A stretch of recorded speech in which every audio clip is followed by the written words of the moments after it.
Kondisi geografis dengan tipologi kepulauan menjadikan Indonesia sebagai salah satu negara dengan kekayaan alam yang melimpah. Banyaknya suku dan beragamnya bahasa menempatkan Indonesia sebagai negara multikultural dengan berbagai macam hasil kebudayaannya. Salah satu hasil kebudayaan di masyarakat Indonesia adalah folklore yang bersifat turun-temurun. Tradisi tutur atau tradisi lisan merupakan bagian dari folklore yang memiliki jenis beragam, termasuk diantaranya yaitu dongeng, legenda, dan cerita prosa rakyat lainnya. Setiap daerah memiliki tradisi tuturnya sendiri, menyesuaikan latar belakang masyarakat lokal. Tradisi tutur memiliki fungsi sebagai penanam nilai-nilai luhur di masyarakat atau yang dikenal sebagai kearifan lokal. Kearifan lokal yang ada di masyarakat memiliki peranan sebagai sarana pendidikan karakter. Hal tersebut turut menjadi perhatian pemerintah Indonesia dengan menjadikan tradisi tutur sebagai salah satu dari 10 objek pemajuan kebudayaan. Akan tetapi, saat ini tradisi tutur dalam praktiknya jarang dilakukan, terutama dengan penggunaan bahasa setempat dan penutur asli. Di sisi lain, terjadinya pandemi turut menghambat upaya pemajuan kebudayaan, sehingga diperlukan agen-agen tradisi tutur dari masyarakat setempat sebagai penutur asli dan dekat dengan cerita rakyat setempat. Selain itu, juga diperlukan adanya transformasi yang sesuai agar transmisi kearifan lokal bisa tetap lestari. Keberadaan gerakan kawan dongeng daring menjadi angin segar untuk permasalahan ini. Lantas, bagaimana strategi gerakan kawan dongeng daring dalam melestarikan tradisi tutur dalam transmisi kearifan lokal di masa sekarang? Peneliti menggunakan teknik Participatory Action Research atau PAR dengan bentuk observasi partisipasi aktif dilakukan untuk pengambilan data. Peneliti berperan sebagai bagian dari gerakan kawan dongeng daring sejak proses awal sampai proses lanjutan sebagai kawan dongeng. Penelitian ini juga menjadikan gerakan kawan dongeng daring sebagai objek penelitian.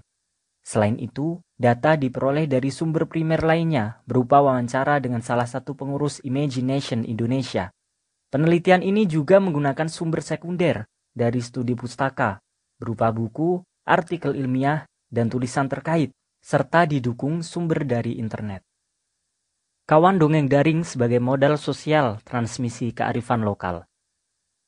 Gerakan kawan dongeng daring merupakan lanjutan dari gerakan sebelumnya, kawan dongeng, yang mengalami transformasi bentuk, subjek, target, dan pelaksanaannya.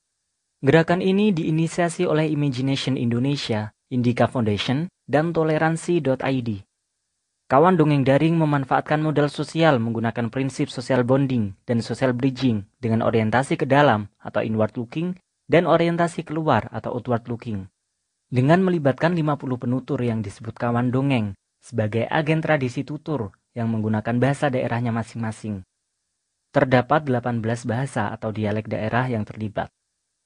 Peningkatan keterampilan, pelatihan teknik mendongeng, dan berpikir kritis. Kawan dongeng diberikan pelatihan khusus terkait teknik mendongeng serta berpikir kritis sebelum mempraktikkan.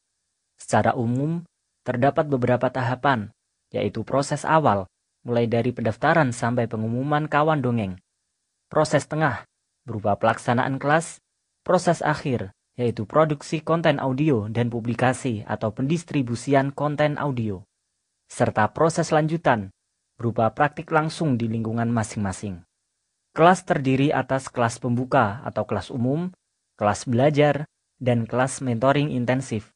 Kelas pembuka diikuti oleh seluruh kawan dongeng, berfungsi sebagai penyambutan, perkenalan kawan dongeng, pengenalan tujuan gerakan kawan dongeng daring, serta pengenalan dongeng dan mendongeng. Kelas belajar meliputi teknik-teknik mendongeng dan praktiknya, serta kelas khusus belajar berpikir kritis yang disampaikan oleh perwakilan Indika Foundation. Kelas khusus ini bermaksud agar kawan dongeng bisa menjadi penutur yang tepat dan bertanggung jawab dalam melakukan pemilihan dongeng yang disampaikan serta target usia pendengarnya. Terakhir adalah kelas mentoring intensif sekaligus praktik perekaman dan evaluasi awal hasil rekaman kawan dongeng. Penggunaan metode hibrida yang lebih efektif.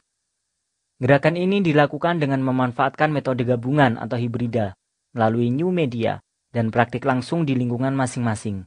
Pelaksanaan dari awal, tengah, hingga akhir dilakukan sepenuhnya daring Penggunaan new media dalam publikasi berupa Instagram dan podcast sebagai pendistribusian hasil rekaman, sehingga jangkauan lokasi, bahasa, dan penutur menjadi lebih luas. Podcast menjadi media utama pendistribusian konten dongeng secara lengkap. Konten yang didistribusikan menggunakan dongeng lokal dengan bahasa daerah dan penutur asli, namun juga diberikan sinopsis berbahasa Indonesia. Penggunaan bahasa setempat dengan penutur asli bisa membawa kedekatan emosional kepada masyarakat, sehingga pesan yang dibawa bisa tersampaikan dengan lebih baik. Pemberian sinopsis juga memudahkan penutur berbeda bahasa untuk bisa mempelajari bahasa daerah yang digunakan dalam penyajian audio dongeng, sebab podcast bisa menjadi sarana pembelajaran bahasa. Praktik langsung kawan dongeng dilakukan di lingkungan masing-masing adalah untuk melestarikan cerita rakyat lokal kepada masyarakat sekitar dengan menggunakan bahasa setempat. Sehingga transmisi kearifan lokal bisa tersampaikan dengan baik antar generasi dan tradisi tutur dengan cerita setempat bisa tetap lestari. Tahap ini merupakan proses lanjutan setelah pelaksanaan daring. Dalam melakukan praktiknya, kawan dongeng diberikan perlengkapan untuk mendongeng untuk memudahkan pelaksanaannya.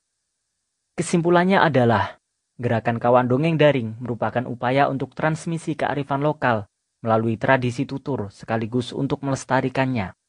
Gerakan ini menerapkan beberapa strategi untuk mampu mencapai tujuan, yaitu memanfaatkan modal sosial menggunakan penutur asli dari beberapa bahasa daerah, lalu memberikan pelatihan teknik mendongeng serta berpikir kritis sebagai pembekalan keterampilan.